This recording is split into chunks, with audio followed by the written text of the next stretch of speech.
नमस्कार, जय श्री राम, राधे राधे। कैसे हैं आप लोग?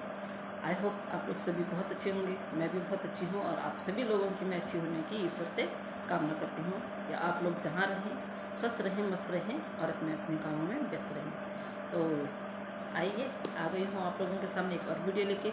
और मैं आपको थोड़ा सा इस वीडियो के माध्यम से थोड़ा सा बैक ले जाना चाहूँगी।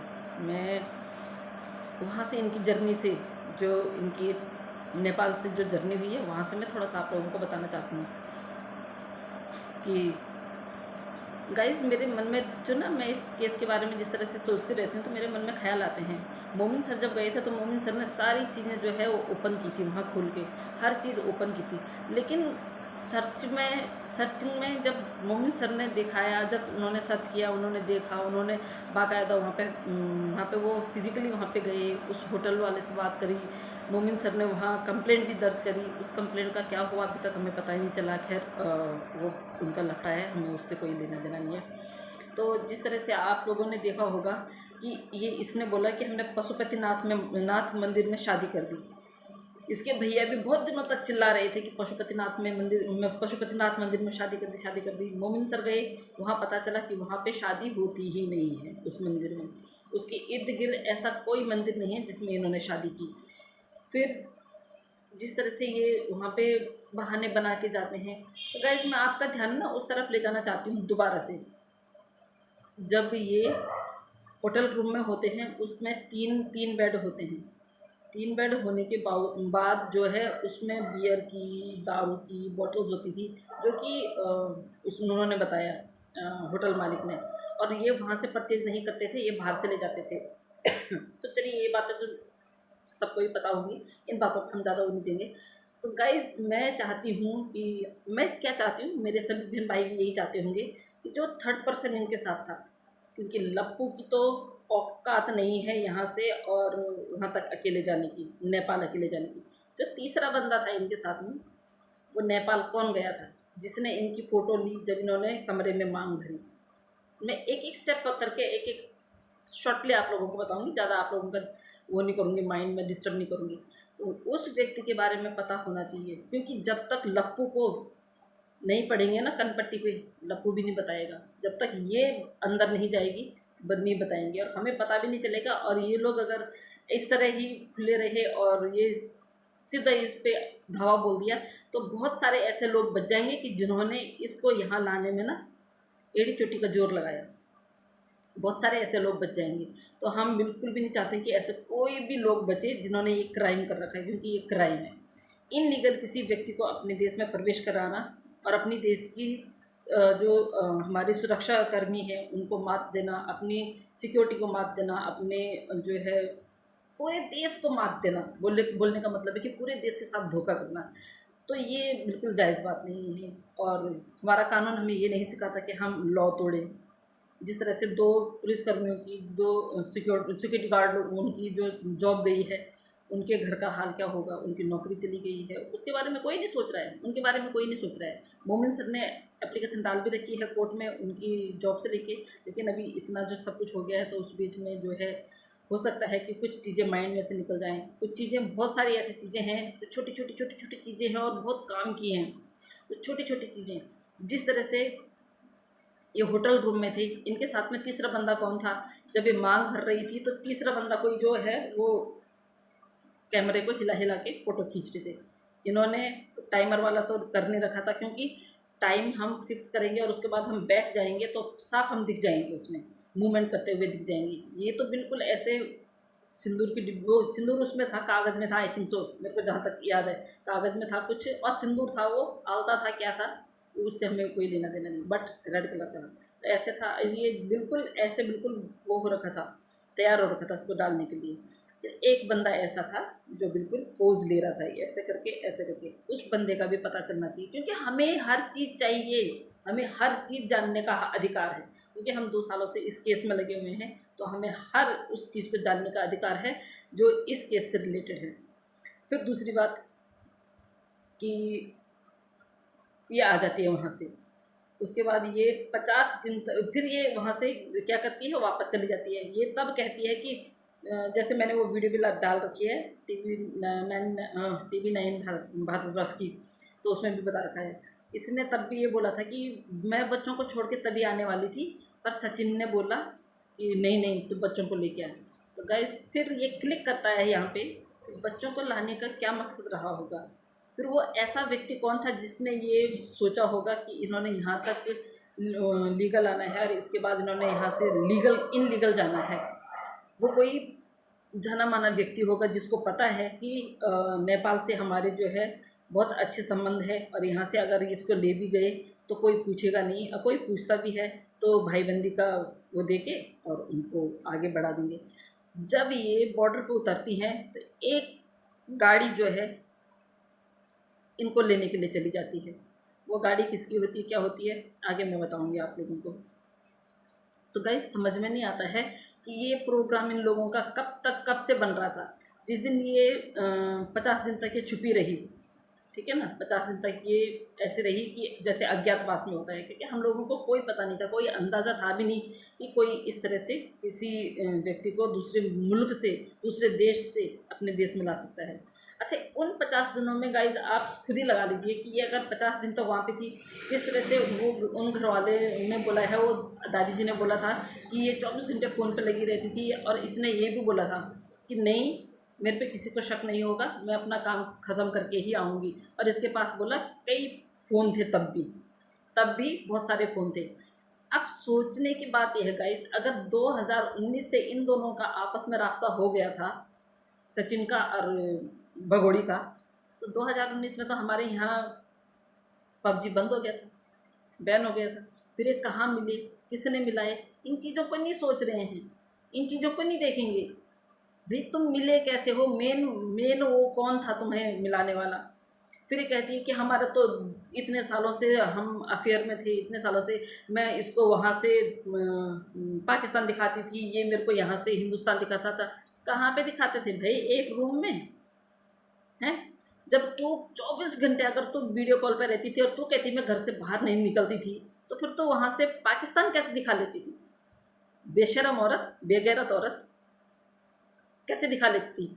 चलो इसको, ये तो लड़का है, इसका तो मैं मानती हूँ कि अगर बाय द वे तुम लोगों में वीडियो कॉल होती भी होगी तो ये तो इधर उधर चला जाता होगा, लेकिन तू बेगैरत औरत, तेरे को इतना डर नहीं लगा कि हाँ वैसे भी तू इतनी आवारा थी, तू कहाँ कहाँ नहीं जाती थी।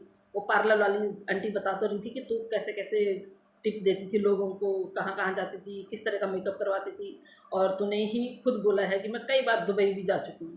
तो खैर इस बात में मैं नहीं जाना चाहूँगी, अभी नहीं जाना चाहूँगी। तो जब ये जाती है उसके बाद गाइस इसका जो है मकान बेचने की प्रोसीजिंग में, अब मैं आप लोगों को बताती हूँ मैं मेन मकसद मेरा क्या है। तो आप लोगों को पता है कि पहले इसकी बहन जो है रीमा लपेटे में आई थी, जब रोशन अली अजीम साहब ने ये केस जो लिया था। उसके बाद रोशन अली अजीम साहब ने इतने जो उनके पास वो हैं इसके खिलाफ प्रूफ है, उन्होंने एक दिन, मेरे को बहुत अच्छी तरह पता है कि वो गाड़ी से ही लाइव आए थे और उन्होंने अपने चैनल पे ही लाइव चलाया था, और उन्होंने बोला था कि सीमा अभी भी सुधर जा और इस तरह की हरकतें मत कर, अगर मैंने सच बता दिया ना तो तेरा, गाइस मैं उस चीज़ का मैं चलो बोल देती हूँ कि तेरा ना सुसु निकल जाएगा। रियली में रोशन अली अजीम सर की यही भाषा थी, क्योंकि उनके हाथों ऐसे वो लगे थे। उस टाइम पे रोशन अली अजीम सर ने बोला था कि भाई सबके जो है इनकी वो करवाइए, रिपोर्ट करवाइए, क्योंकि जब इनके डंडे पड़ेंगे ना तब सब उगल देंगे। लेकिन नहीं करवाया, किसी ने नहीं बोला। तो आज की बात बताती हूँ मैं आप लोगों को, मैंने आज रोशन अली अजीम सर के चैनल पे एक वीडियो देखी, जो वीडियो एक पुराने यूट्यूबर थे उनके साथ मैंने भी बहुत सारे मैंने इंटरव्यूज़ दिए हैं उनको, बहुत सारे उनके साथ मैंने लाइव किए हैं, उन्होंने मेरे इंटरव्यू भी किए हैं, और उनके साथ मैंने इस केस में काफ़ी चर्चा की है। एक बहुत अच्छे वीडियो क्रिएटर भी हैं वो, टिकटॉक पे भी हैं और इंस्टाग्राम पे भी हैं। तो वो पहले इस केस में थे, उनका नाम है रोशन खान। रोशन खान के बयान आए हैं कि पहले रीमा पे सुई थी, बीच में केस रोक दिया गया, अब फिर से जो है छानबीन जो है तेज़ गति से कर दिया गया है। और अब ये पता नहीं है कि ये तेज़ गति से कब किया गया है, लेकिन रोशन अली अजीम साहब ने आज ही डाली है वो। आज बोले तो कल रात मैंने देखी थी, ये मॉर्निंग में जाएगी वीडियो, तो कल रात को देखी थी मैंने। तो उसमें बोला हुआ है कि अब जो है इसका भाई है ना, जो पाकिस्तान आर्मी में है, अब सुई उस पे चली गई है कि मकान बेचने में इसका हाथ है। क्या मकान के पैसे इसने लिए हैं, जो ये पाकिस्तान में बोलती है कि मेरा मकान था उसको बेचने में। तो मतलब इस चीज़ से अब ये पता चल जाएगा कि इसके भाई का रोल क्या है। जिस तरह से उसके भाई ने कंप्लेंट नहीं करवाई थी अपनी बहन की और 4 बच्चों की मिसिंग की, तो इससे यही पता चलता है कि वो मिले हुए थे, और डेफिनेटली मिले हुए थे। हम तो पहले से भी बोल रहे हैं, अभी भी बोल रहे हैं। और गाइस, मैं नहीं बोल रही हूँ, मैं नहीं बोल रही हूँ, बकौल रोशन खान के और रोशन अली अजीम सर के चैनल पे ये वीडियो है। रोशन अजीम ऑफिशियल पे आप जाएंगे तो कल, मतलब ये वीडियो कल आएगी, तो मैं अभी बोल रही हूँ। मैंने 2 घंटे पहले की ही वीडियो देखी है, तो आप लोग जाके ज़रूर देखिएगा उसमें क्या क्या बातें बताई हैं, किस तरह की बातें बताई हैं, और रोशन अली अजीम सर का जिक्र किया गया है। तो क्या रोशन अली अजीम सर इस केस में कमबैक दोबारा कर रहे हैं उसी गति से, क्योंकि अभी बने तो हुए हैं वो, इस केस पे उनकी पकड़ है अभी। उन्होंने भी नहीं छोड़ा। जिस तरह से वो काम कर रहे थे उतनी तीव्र गति से नहीं कर रहे हैं, बस स्लो उसमें हैं, कर रहे हैं। तो बहुत सारी चीज़ें जो हैं उसमें, उस वीडियो में आपको जानकारी मिलेगी उस वीडियो में। तो जब इन लोगों का वहाँ से यहाँ किसी से रास्ता हुआ होगा, तभी तो ये सारी बातें। गाइस, पता कितना कन्फ्यूज़न क्रिएट कर रही हैं ये बातें, बहुत कन्फ्यूज़न क्रिएट कर रही हैं। तो वो तो रही वहाँ की बात। वो जो वीडियो है, वो उस वीडियो में जो बोला है मैंने आप लोगों को वही बताया है। ये मैं पुष्टि नहीं करती हूँ इसकी। पुष्टि सिर्फ मैं इस बात की करती हूँ कि हाँ, इस केस में बहुत सारे लोगों की भागीदारी है, चाहे वो पाकिस्तान से हो चाहे वो इंडिया से हो, सभी मिले हुए हैं, कोई हाँ नहीं बोल रहा है। और अगर लोग आगे आके पहले ही हाँ बोल देते तो शायद केस कब का सॉर्ट आउट हो चुका होता। ये जो महिला है इसकी बेल नहीं होती और ये डिपोर्ट हो चुकी होती। 50 दिन तक जब यहाँ छुपी ये, उस बीच में भी ये कहती है कि मेरे को मारा जाता था, मेरे पति द्वारा मुझे प्रताड़ित किया जाता था, मुझे बहुत मारा जाता था। तो गाइस, जिस व्यक्ति के साथ ये नई आई थी, 50 दिन जहाँ रही थी, वहाँ उन मकान मालकिन आंटी ने बोला ये बहुत पिटती थी, तो इसको तो शर्म नहीं आती थी। मैं इसलिए आप लोगों के सामने ये सारी बातें, और मैं पता क्या है, जब तक मोमिन सर लाइव आते हैं ना, तब तक मैं इस जो पीछे जितना हम 2 साल में देख के आए हैं ना, वो सारा दोबारा से एक बार आप लोगों को दिखाना चाहूँगी और आप लोगों को याद दिलाना चाहूँगी कि इस केस में हमारे आगे कौन कौन सी कठिनाइयाँ आई, कितनी, मतलब हमारे सामने कितनी परेशानी आई, और 2 साल में हमने क्या क्या सहन किया, कितने लोगों ने हमें प्रताड़ित किया, कितने लोगों ने हमें ट्रोल किया, कितने लोगों ने क्या, किसकी क्या क्या भागीदारी थी, ये मैं आप लोगों को बताऊंगी। जिस टाइम पे रोशन अली अजीम सर काम कर रहे थे, बहुत अच्छा स्मूथ हो रहा था। रोशन अली अजीम सर ने जो है इस केस पे बहुत ध्यान दिया था। तो गाइज़, मैं उनके लिए सैल्यूट करती हूँ कि उन्होंने थोड़े से दिनों में इस केस के बारे में बहुत कुछ पता लगा दिया था। लेकिन कुछ ऐसी वो हुई, पता नहीं क्या लोगों के मन में क्या आया कि उन्होंने रोशन अली अजीम सर को इस केस से हटाने की कोशिश की और इस केस से अलग कर दिया। अलग होने के बावजूद भी रोशन अली अजीम सर ने इस केस पे नज़र रखी और अभी भी वो काम कर रहे हैं, और इस केस से वो कभी ऐसे हटे ही नहीं थे। तो अभी भी वो इस केस में है, क्योंकि आज मैंने उनकी जो पोस्ट देखी, रोशन अजीम ऑफिशियल पे रोशन खान की, रोशन खान आप सर्च करेंगे तो एक यूट्यूबर हैं वहीं के ही, तो उनके उनके उस पे थी वो, उनके उससे उठा के रोशन अली अजीम ने अपने उस पर डाली है। तो गाइस, ज़रूर देखिएगा उसको देख के आपको बहुत सारी चीज़ों का पता चल जाएगा कि कितनी सारी चीज़ें छुपाई जा रही हैं। मैं उसको एडिट करके अपने उस पर नहीं लगा सकती, क्योंकि वो ऑलरेडी एक जगह से दूसरी जगह आई है। बट मैं आपको, हाँ, रोशन अली अजीम सर का वो बता सकती हूँ कि आप रोशन अली अजीम सर की कल की, मतलब वो वीडियो देखिएगा, तो उस वीडियो से आपको बहुत सारी चीज़ों का पता चल जाएगा। फिर आ जाते हैं यहाँ पे, जब ये इंडिया में आ गई, बच्चों को लेके वो आ गई, तो आप लोगों को लगता है कि ये सिर्फ 1-2 महीने में इसने बच्चों को सिखाया होगा, या इसने जिस तरह से बच्चों को ट्रेन करके लाया गया है, तो गाइज़ ये पता क्या है, बहुत टाइम पहले से इनकी प्लानिंग चल रही थी। बच्चों को भी हिंदी सिखाना, बहुत अच्छी हिंदी सिखाना, अच्छी खासी हिंदी बोलते हैं बच्चे लोग। जिस दिन पकड़े गए थे 50 दिन के अंदर इन्होंने बच्चों को इतना सिखाया वहाँ कि इस लप्पू को पापा बोलना है, सचिन को, और जहाँ जो तुम्हारा अब्बू है उसको बोलना कि वो हमें मारता है। खूब मतलब भड़काया गया था बच्चों को अपने जो रियल फादर हैं उनके खिलाफ। तो बहुत सारी ऐसी बातें हैं जो मन में आती हैं, पर हम किससे पूछें? इन क्वेश्चनों का आंसर कौन देगा हमें? बहुत सारे ऐसे प्रश्न हैं हमारे जिनका उत्तर हम जानना चाहते हैं, जो 2 साल से हमें अभी तक पता नहीं चला।